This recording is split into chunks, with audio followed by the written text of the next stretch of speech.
Георгиев, добро вечер. Добро вечер, благодарам на поканата. Среќа и задоволство е да ве најдеме помеѓу два лета, да успееме да се договориме вака да дојдете директно во студиото на Сител, да пренесете атмосферата на тоа што се случува во последниот период со воените дејствија, бидејќи вие евакуиравте првата тура македонски државјани од Блискиот Исток. Каква беше нивната реакција?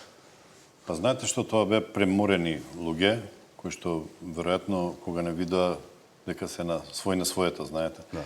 Да. Исклучително бевме ние срекни и задоволни дека вршиме една човечка мисија на репатриација на наши сограѓани. Се добро се заврши, по пат беше окей. Одлично. Летот го изведовте од египетското летувалиште од аеродромот Шарм ел Шејх, колку што паметам. Таму нема воени дејствија за сега, но летевте ли низ опасни зони, со оглед дека ракетите што ги истрелува Иран одат не само кон земјите од Арапскиот полуостров, туку лета и кон Кипар, кон Турција?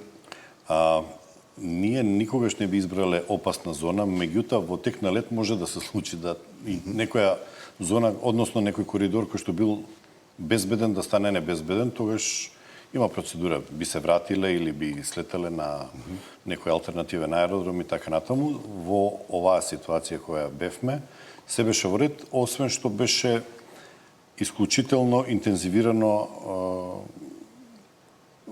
во фреквенција на сообраќај на американски воени авиони.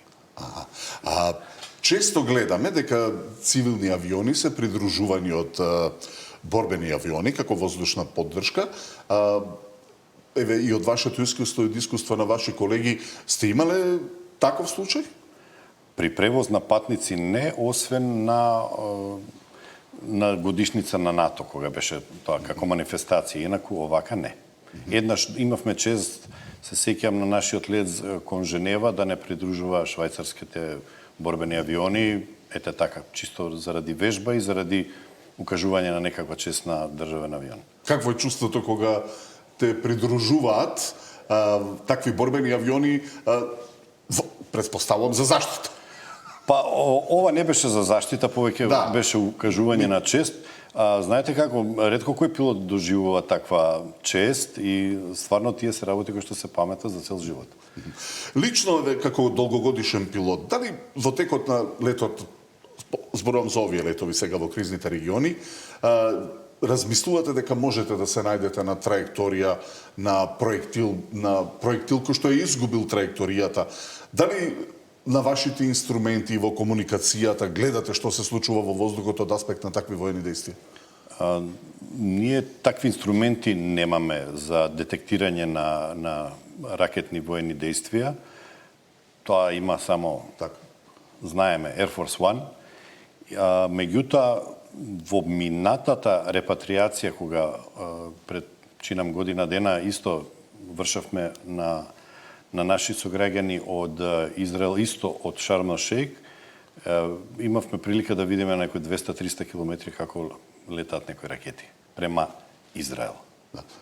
Не е пријатно, не е пријатно, верувајте ми. Ние прекчера, односно се извинувам, кога се враќавме, а веќе бевме во грчкиот воздушен простор и имаше една молња која што беше од облак, меѓутоа бидејќи беше темница, знаете, во првата секунда сепак не е пријатна таа светлина која ќе видите пред вас.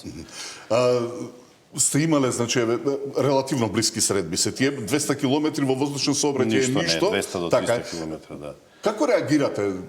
Како би реагирале вие во тој случај? Па ние немаме многу простор за реагирање, бидејќи знаеме денешниве ракети со какви брзини се летаат во воздушниот простор, тоа се хиперсонични ракети. Вие немате време за ништо да направите, верувајте ми. Утре почнува евакуацијата на македонските граѓани од Блискиот Исток на официјалната со чартер летови. Но дали вие повторно ќе вршите таа мисија? За сега немаме ништо најавено, но спремни сме 24/7 за таа приказна. Веројатно дека тоа би било за помали групи кои што би се заглавиле во просторот на Блискиот Исток по оваа чартер група. Тоа што ме интересира е, освен за воздушен превоз на државни представници, За какви други мисии се користи владиниот летиште? За жал, владиниот, односно државниот авион се користи само за превоз на државни делегации. При Кочанската криза и катастрофа ние седевме дома. Наши колеги од други земји доаѓаа со своји авиони и ги земаа нашите деца. Нашиот авион, за жал, не е способен за потешки случаи, како што беше во Кочанската трагедија. Не пренесовте никој? Не. После 3 месеци лекување вративме едно дете од Грац до Скопје и бевме на вистина пресрекни дека барем едно дете ние со наш воздухоплов можеме да го вратиме дома таму каде што припаѓа. Што значи тоа? Дека тој авион, освен за патници, дека не може да се медицински да се приспособи за транспорт на тешки пациенти? Не може, премногу е мал, вратата е премногу мала и нема можност да се стави внатре лежалка, тоест стречер, така наречен, со пропратните апарати. Тој е премал, волуменски е премал внатре. Значи и за таа функција не го одбива. Што доколку е на едно дете му е потребна итна операција во странство, би прифатиле таков предизвик или ќе мора да се почитува медицинскиот протокол? Знаете што?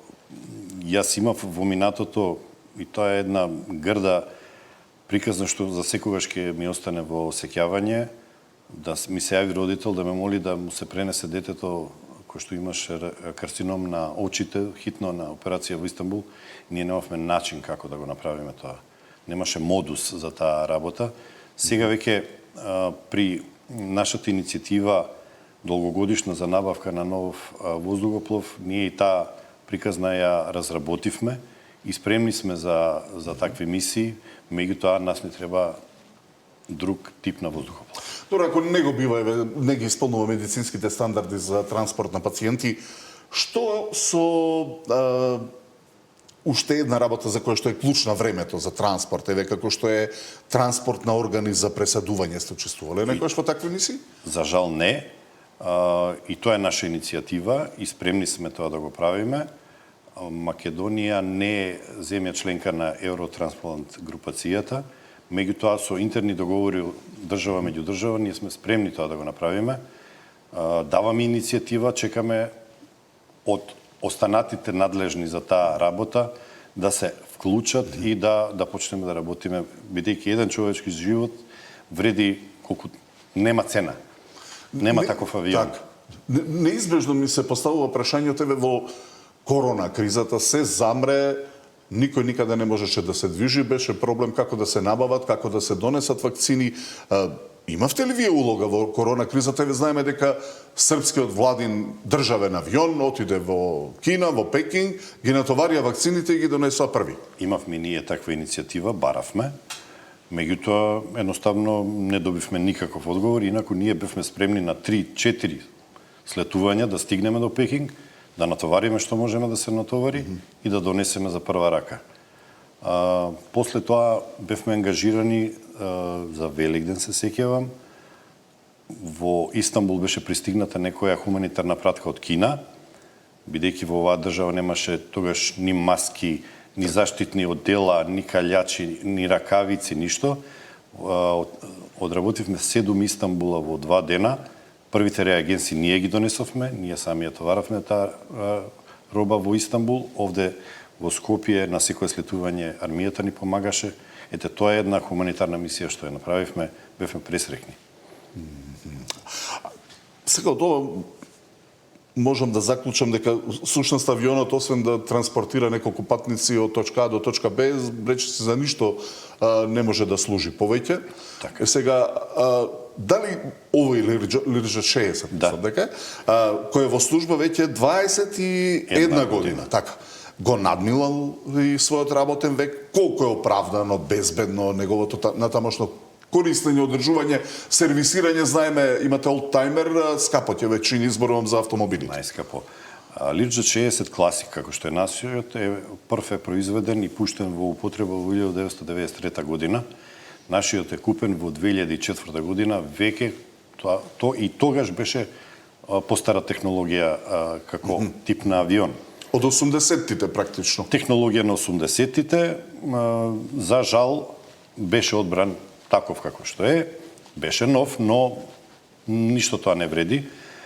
2014 година фабриката Лирџет комплетно се затвори, остана уште година-две стокна резервни делови нови. Од тогаш до денешниот ден ние користиме само репарирани резервни делови. Освен гумите, не постои ништо ново во тој авион. Добро, господин Георгиев, вие самите се чувствувате безбеден во авион? Па знаете како, јас никогаш не би влегол во авион што не е безбеден за летање, меѓутоа тој авион носи многу несакани ситуации. Многу председатели, премиери сме оставиле на пола пат, затоа што се расипал, делегации, председатели на собрание. Тоа е срамота за една држава. Тоа е срамота ние да кубуриме со една основна работа која што е потребна, пак ќе кажам, не само за државни делегации. Политичарите доаѓаат и си одат. Овој воздухоплов останува на генерации. Ова ме враќа на времето по падот, трагичниот загинување на председател Борис Трајковски, членовите на делегацијата, падот на Кингерот, дека државата немаше авион, така? Така. Еден период без службен авион, како се справувавме тогаш со потребите на делегациите и мисиите? Например, се сеќавам дека еднаш во делегација и како новинар јас сум летал со бугарскиот државен авион на председател Прванов, например, со новинарите, со делегацијата, све, рече слете во Скопје, па ќе се вратиме назад во Бугарија. Има и други такви случаи? Има многу. И од кога дојде овој авион 2005-та, тој прилично брзо дојде после таа несреќа, меѓутоа има и во скоро време наши председатели и министри да се возат со туѓи државни воздухоплови, што мислам дури за Македонија една мала е срамота да се возат. Од оно што го поперав на интернет, видов дека и Пендаровски летал и со бугарскиот и со хрватскиот државен авион. Така е. Летал Османи со албанскиот државен авион. Ова веќе не е некој чин на некаква символика, туку е чин на немој, би рекол. Апсолутно. Авионот воздухопловот е еден вид, не мора многу да се покажува моќ, меѓутоа тоа е способност на една држава. Да ви кажам дека една Република Српска има нов воздухоплов свој државен. Зошто Македонија да го нема? Пред да поминам на нов авион, нели, би сакал да ве прашам и какви се условите во Лирџетот? Јас сум имал таа прилика, задоволство или незадоволство, не знам како да го наречам, со оглед на неговата големина. Какви се условите за летање во Лирџетот, освен што знаеме дека има во него 6+1, би рекол, седиште? Да. Стюардеса, стюард, тоалет, услови? Првенствено, вие со вашиот габарит во висина, пред се, ќе мора на пола да се прекршите за да влезете внатре, не можете да се исправите, ќе седнете и толку е. Значи, било кој просечно висок човек мора добро да се наведне да влезе внатре. Тоалетот е под секој ниво не за државен врв, за најобичниот човек на оваа држава. Крајно е некомфорен. Тоа е воздухоплов направен за час до два летање и не за државни делегации. Тоа е за еден просечен бизнисмен. Така е. Да. Сега интересно е што владата најави, па се повлече по критиките од опозицијата за набавка на нов авион, но тука еве регистрирам една интересна изјава. Томислав Тунтев од СДСМ тогаш, директор на Агенцијата за цивилно воздухопловство, уште во 2019 година вели дека е потребно да се купи нов авион, бидејќи и тогаш веќе деловите за сервисирање, репарирање и све биле недостапни. Точно. Сега лично ве прашам, што сметате? Дали е потребна набавка на нов авион? Тоа е една работа. Кој вид? Со каков капацитет? Која сума? Томислав Тунтев ја покрена таа работа и верувајте ми, нема политичар што влегол во него, што не рекол дека е насушна потребата да се купи. Значи странците кои велат авиончето не се шегуваат? Апсолутно не. Апсолутно не. Председателката тоа го кажа многу искрено и пластично, меѓутоа тоа е вистината. Потребата за оваа наша држава, за нов државен авион, е да се купи со 14 до 15 седишта, со поголем дострел, повисок секако, да може председател, премиер, било кој политичар да влезе со достоинство и да излезе од него, а не искривен. Ме разбирате? Веројатно би бил и за сите намени за кои што дискутиравме сега. Апсолутно, ние сме спремни во секој момент да работиме и би дале предност на тие приказни. Медицински, хуманитарни и секакви други. Така е. И секој политичар, сигурен сум дека или би отишол со редовна линија тогаш, или на крајот од денот и би го откажал самиот настап во име на хуманоста да се спаси човечки живот.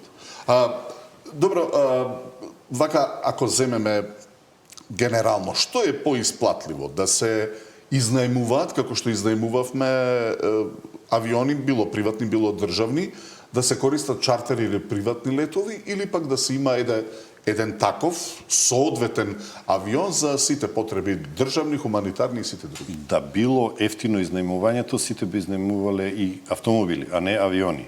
Значи, најскапа работа е да изнајмуваш нешто.